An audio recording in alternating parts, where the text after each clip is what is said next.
Essa semana a irmã Diné não fez o textinho. Fiquei esperando, irmã Diné. Ver só passar. Irmãos, antes da gente entrar propriamente na palavra, eu queria trazer uma situação, um momento antes desse trecho ao qual nós estamos estudando nessa semana. E eu queria que você imaginasse comigo e trouxesse para os dias de hoje um cenário que nós vamos analisar aqui juntos hoje da palavra de Deus. Imagine você, há centenas de anos antes de Cristo, essa situação que eu vou narrar. Imagine você, um povo a qual foi tirado da escravidão, levado para uma terra onde Deus havia prometido, e ali foi entregue a eles tudo o que foi prometido: alimento farto, terra como propriedade para produzir, e uma descendência. Nunca faltou descendência. Eles tinham tudo, mas de repente esse povo começa a olhar para as nações vizinhas, que não tinham o mesmo Deus, que não tinham os mesmos privilégios, mas começaram a desejar aquilo que os outros povos tinham. E viam rituais, às vezes que pareciam bonitos, pessoas cheias de ouro, corpos pintados, às vezes orações diferentes, e começaram a admirar tudo aquilo e começaram a imitar. Viam altares, viam troncos, viam postes, viam ídolos, e começaram a trazer para dentro de suas casas. Versículo 25. Glória a Deus. Amém, irmãos? Amém. Eu vou ler e peço aos irmãos que acompanhem. Versículo 25. Antes de Josias não houve rei semelhante a ele, que se convertesse ao Senhor de todo o coração, de toda a alma e de todas as forças, conforme toda a lei de Moisés, e nunca se levantou outro semelhante depois dele. Novamente, antes de Josias não houve rei semelhante a ele, que se convertesse ao Senhor de todo o coração, de toda a alma e de todas as forças, conforme toda a lei de Moisés, e nunca se levantou outro semelhante depois dele. Amém? Feche os teus olhos, vamos orar. Senhor, meu Deus e meu Pai, em teu nome, Senhor Jesus Cristo, diante da tua maravilhosa presença, Espírito Santo de Deus, que não seja eu neste momento, ó Espírito Santo, mas que seja o Senhor falando a cada um de nós. Abre agora, Espírito Santo, nosso entendimento, nossos corações, a nossa mente, os nossos ouvidos, para compreender a tua palavra. Espírito Santo, que não saímos aqui da mesma forma que chegamos aqui, mas que saímos aqui renovados, fortalecidos, transformados, edificados pela tua palavra, que aqui será ministrada nessa hora. Espírito Santo de Deus, que o Senhor fale aos nossos corações neste momento, em nome de Jesus. Amém. Glória a Deus. Capítulo 23, que Jerusalém, que em Judá, que em Israel, estava numa situação em que eles começam a criar casas de adoração, templos de adoração para esses outros deuses. Mas o pior ainda estava por vir. Quando eles começam a fazer essas casas, eles começam a trazer ritos e coisas que começam a profanar o povo de Deus, que começam a profanar aquilo que Deus havia santificado, aquilo que Deus havia purificado. Imagine comigo essa situação que eu vou falar aqui agora. Imagine que aquelas pessoas começavam a ter relações umas com as outras, a pessoas até do mesmo sexo, falando que aquilo era uma adoração àqueles deuses. Eu falei que queria que você começasse a imaginar comigo uma situação, e eu não estou aqui inventando nada, tudo aqui está escrito na palavra de Deus. Imagine você que eles faziam isso continuamente, ao ponto de criar casas para fazer isso, com o propósito de dizer que estavam adorando aos deuses fazendo aquilo. Mas não bastava só isso, começou a fazer algo diferente. Começaram a sacrificar animais, Começaram a sacrificar vários animais de formas mais esquisitas, absurdas possíveis. E de repente, não o suficiente, falaram, parece que não está resolvendo. Ao invés deles pensarem, entenderem que não era um Deus verdadeiro, que não era um Deus que existia, a qual eles estavam fazendo sacrifícios, eles começavam a fazer pior os sacrifícios. Agora eles começaram a sacrificar pessoas naqueles altares. Mas não bastasse, isso começa a piorar mais ainda. Eu falei para você que era fazer pior. Diz a palavra de Deus que começam a sacrificar seus próprios filhos, tentando uma resposta de um Deus a qual eles viram de outras pessoas que acharam bonito, acharam que aqueles eram os deuses verdadeiros. Começaram a criar sacerdotes, começaram a criar sacrifícios, começaram a criar rituais, que começaram a criar oferendas, começaram a criar situações em que eles achavam que era o correto. E aquele povo havia sido tirado lá do Egito por um único Deus. Aquele povo havia sido tirado de uma situação de escravidão por um único Deus. Aquele povo havia visto o mar se abrir pelas mãos e o poder de um Deus. Aquele povo havia visto o Jordão se abrir pelas mãos de um Deus. Aquele povo via todos os dias pela manhã comida sobre a terra pelas mãos de um Deus. Aquele povo via água brotar da rocha pelas mãos de um Deus. Mas agora eles estavam fazendo todos esses sacrifícios para deuses que eles não tinham visto nenhum tipo de resultado. Então imagine comigo, será que nos dias atuais nós estamos vivendo uma situação diferente? Será que as pessoas estão procurando um Deus verdadeiro, em que a gente ainda nos dias de hoje vê milagre, vê maravilhas sendo operadas, vê pessoas sendo resgatadas, vê pessoas sendo salvas, vê pessoas saindo do meio das drogas, pessoas sendo curadas, pessoas sendo libertas, mas preferem proposta? Antes de nós entrarmos no capítulo 23, eu queria destacar isso, para que os irmãos entendessem qual situação que estava Jerusalém naquele momento. Um lugar em que você via pessoas se prostituindo para todo lado, com a justificativa de que era para adorar aos deuses. Onde você via pessoas cometendo homicídio, matando umas às outras, com a justificativa que era para adorar a deuses. Onde você via pessoas matando os próprios filhos, falando que era com o propósito de adorar aos deuses. Imagine essa situação, imagine esse momento, imagine aquela situação daquele lugar, a qual foi chamado anteriormente povo de Deus, a qual foi chamado anteriormente povo separado e escolhido por Deus. Imagine Deus olhando tudo aquilo, vendo tudo aquilo e se decepcionando, e olhando e falando, será que eu deveria ter criado esse povo? Será que eu deveria ter separado esse povo? Mas aí no capítulo 23, que foi onde nós começamos essa semana, assume um rei chamado Josias, aos 8 anos de idade. Passados-se 8 anos, como diz a palavra de Deus, ele encontra alguns escritos, ele encontra algumas coisas que estavam perdidas, e ali ele começa a perceber que estava realmente contando a história do único e verdadeiro Deus. Ele começa a tomar conhecimento de tudo aquilo que Deus havia feito, ele começa a tomar conhecimento de tudo que Deus fizera por aquele povo, e então ele chama todos os sacerdotes, todos os profetas, e resolve então declarar que a partir daquele momento, aquela nação teria somente um Deus novamente. Aquela nação teria um único e verdadeiro Deus. E a partir daquele momento, ele começa a andar por toda Jerusalém e por Judá, e começa a derrubar todos os altares a outros deuses, começa a eliminar todos os outros sacerdotes. A palavra de Deus fala, no capítulo 23, no versículo 7, diz assim, derrubou as moradias dos prostitutos. Olha só, Eu não estou inventando aqui, está na palavra de Deus. Ele começa a tirar tudo aquilo que profanava o nome de Deus, tudo aquilo que era contra a vontade de Deus. Ele começa a retirar tudo aquilo que não agradava a Deus. Ele vai nos altares, aqueles altares para outros ídolos, aqueles postes feitos para os outros ídolos, e começa a tirar tudo aquilo. Às vezes você não está entendendo o que eu estou falando, mas daqui a pouquinho você vai entender o que o Espírito Santo quer falar com você.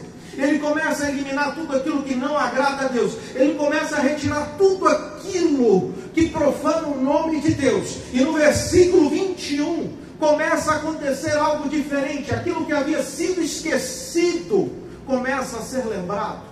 Aquele resgate lá do Egito começa a ser lembrado novamente. E aquele rei começa a declarar que a partir daquele momento iriam celebrar novamente a Páscoa. E começa a estabelecer a adoração verdadeira a Deus.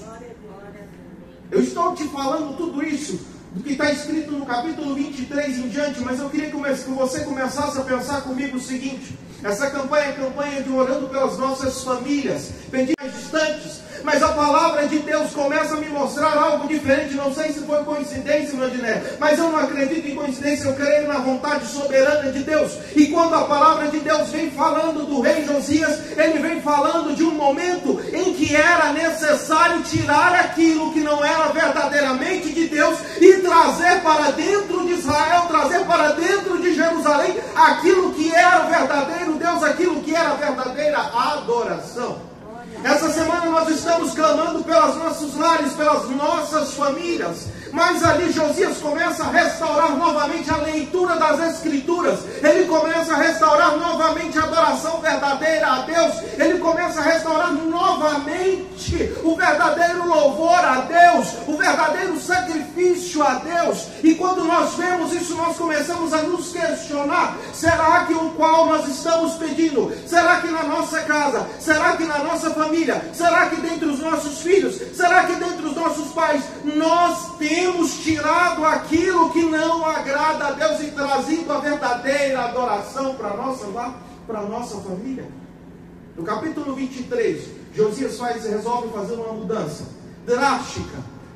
Teve que matar pessoas, teve que eliminar pessoas, teve que eliminar sacerdotes, teve que quebrar templos, teve que quebrar altares. Todo mundo se espantou, todo mundo se assustou com aquelas atitudes, com aquela situação. Mas a partir do momento que ele faz aquilo, no versículo 25, Deus vem e declara que não houve outro rei que adorou verdadeiramente a Deus antes dele, tal qual Josias. E nosso propósito, tudo isso tinha um motivo, que era voltar novamente à adoração ao único e verdadeiro Deus. Eu falei que às vezes você não ia entender a narrativa que nós estávamos fazendo aqui, mas agora eu quero te fazer refletir, agora eu quero te fazer pensar como é que está a sua casa, como é que está a sua família. Você serve o único e verdadeiro Deus? Amém. Glória a Deus. Você adora o único e verdadeiro Deus? Glória a Deus. Aleluia. Você tirou tudo aquilo que não agrada a Deus de dentro da tua casa, de dentro da tua família? Amém.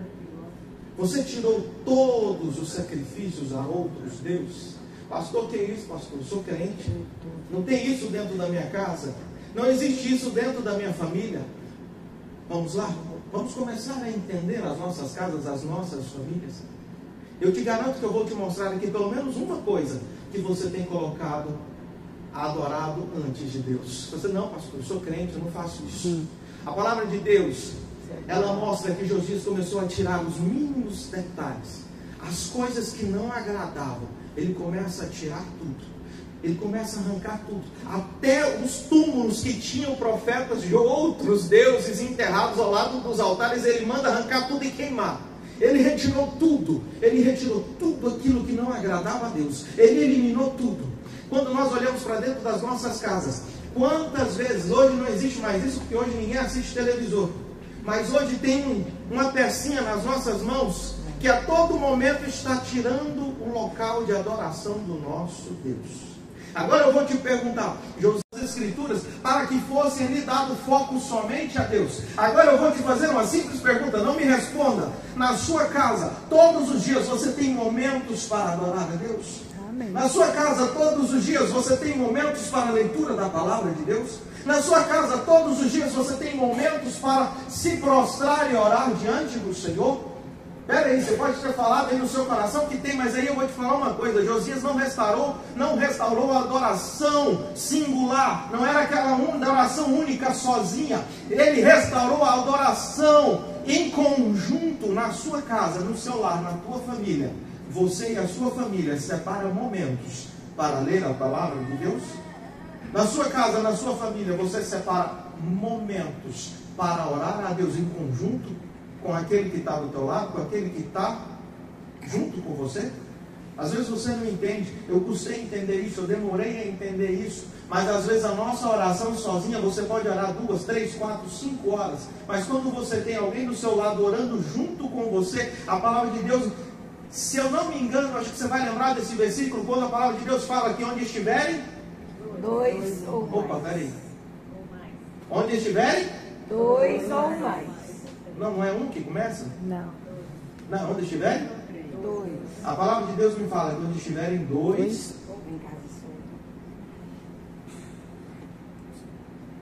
Quando nós temos a possibilidade dentro do nosso lar, da nossa casa, e preferimos orar sozinho, nós estamos escolhendo. Imagine comigo, você tem uma caixa com algodão. Eu vou escolher a caixa de chumbo para carregar nas suas costas.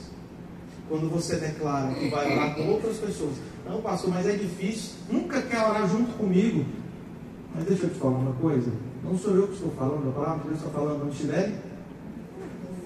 Josias restaurou o culto, Josias restaurou a adoração em conjunto.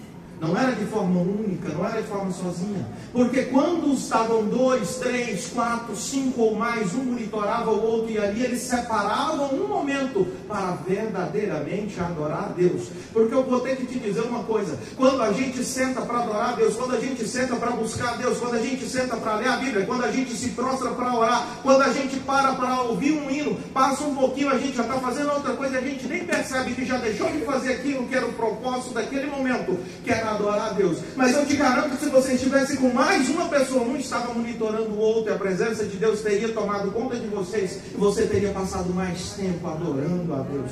Às vezes nós não entendemos situações pequenas, falando, não, pastor, mas eu sozinho é que eu vou adorar, eu sozinho adoro. Se você não tem outra pessoa, tudo bem, Deus ali está com você e vai te ajudar. Mas se você tem outra pessoa dentro da tua casa, você tem que restaurar o culto, a adoração, a leitura da palavra, o propósito que é adorar a Deus com toda a tua família. Não adianta eu fazer uma campanha para minha família, para o meu lar, se eu quero servir a Deus sozinho. Não adianta eu falar, Senhor, abençoa meu filho, abençoa meu marido, abençoa minha esposa, se eu quero adorar a Deus sozinho. Eu tenho que pedir a Deus a oportunidade, a Deus com todo o meu lar, com toda a minha casa, com toda a minha família. Enquanto nós não entendemos isso, nós não vemos resultados imediatos. A partir do momento que eu entendi isso, as coisas que eu peço sozinho, Deus abençoa, Deus me dá, Deus me entrega, mas demora um pouco mais. Mas quando eu pego na mão da minha esposa e oro, eu vou te falar um negócio, meu irmão, parece que no dia seguinte já vem a resposta.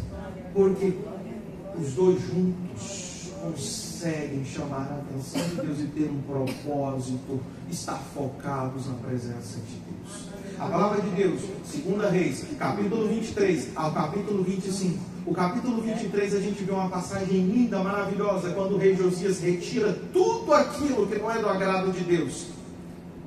Mas infelizmente, tudo aquilo que foi feito pelos reis anteriores, no capítulo 24 e no capítulo 25, torna ali as consequências de que quando a Babilônia invade e destrói todo Jerusalém. Mas eu queria te alertar uma coisa aqui hoje, o nosso horário já se foi, para que você entendesse que nós precisamos deixar na nossa casa verdadeiro altar de adoração ao Senhor. Nós precisamos restaurar nos nossos lares locais de verdadeira adoração. Nós precisamos trazer no nosso coração verdadeira adoração ao Senhor e retirar os altares falsos, aqueles que dizem, não, pelas redes sociais eu evangelizo, pelas redes sociais eu vejo pregação, pelas redes sociais eu vejo palavra. Deixa eu te falar uma coisa, meu irmão, rapidinho você muda de assunto ali. Quando nós paramos para buscar as Escrituras, para orar, para adorar verdadeiramente a Deus, o Espírito Santo de Deus começa a transformação. O rei Josias pega um reino destruído. O rei Josias, ele pega uma Jerusalém destruída, mas que depois de separar, depois de retirar aquilo que não era do Senhor, depois de separar momentos para adorar ao Senhor, Jerusalém foi restaurada. Jerusalém volta a ter um novo brilho, porque o Espírito Santo de Deus, porque Deus estava novamente sendo adorado naquele lugar. E essa semana eu queria deixar essa palavra, para que você entendesse que por mais que nós tenhamos momentos de adoração ao Senhor, nós precisamos trazer a nossa família para a verdadeira adoração. Amém. E entender que quanto mais nós trouxermos a nossa família, mais Deus age sobre as nossas vidas. Quanto mais nós trouxermos pessoas para junto de nós, mais nós teremos resultados. É muito difícil, eu sei que não é fácil. É muito difícil você trazer outra pessoa que está ali próximo de você para estar separando o momento para adorar. Mas se você conseguir fazer isso, eu tenho uma certeza que o Espírito Santo te mostrará tudo aquilo que Ele pode fazer sobre a tua casa, sobre a tua família. E você verá a sua família novamente sendo restaurada. Porque o Espírito Santo de Deus começará a agir. O Espírito Santo de Deus começará a transformar. O Espírito Santo de Deus começará a operar de forma sobrenatural. Porque nós temos declarado que a nossa casa, a nossa família pertence a Ele. Quando nós paramos para adorar, quando nós tiramos tempo para ler a Bíblia, quando nós tiramos tempo para nos prostrar, nós estamos declarando a Deus que o único Deus da nossa vida é o nosso Deus, é o nosso Senhor, e que não existe outro.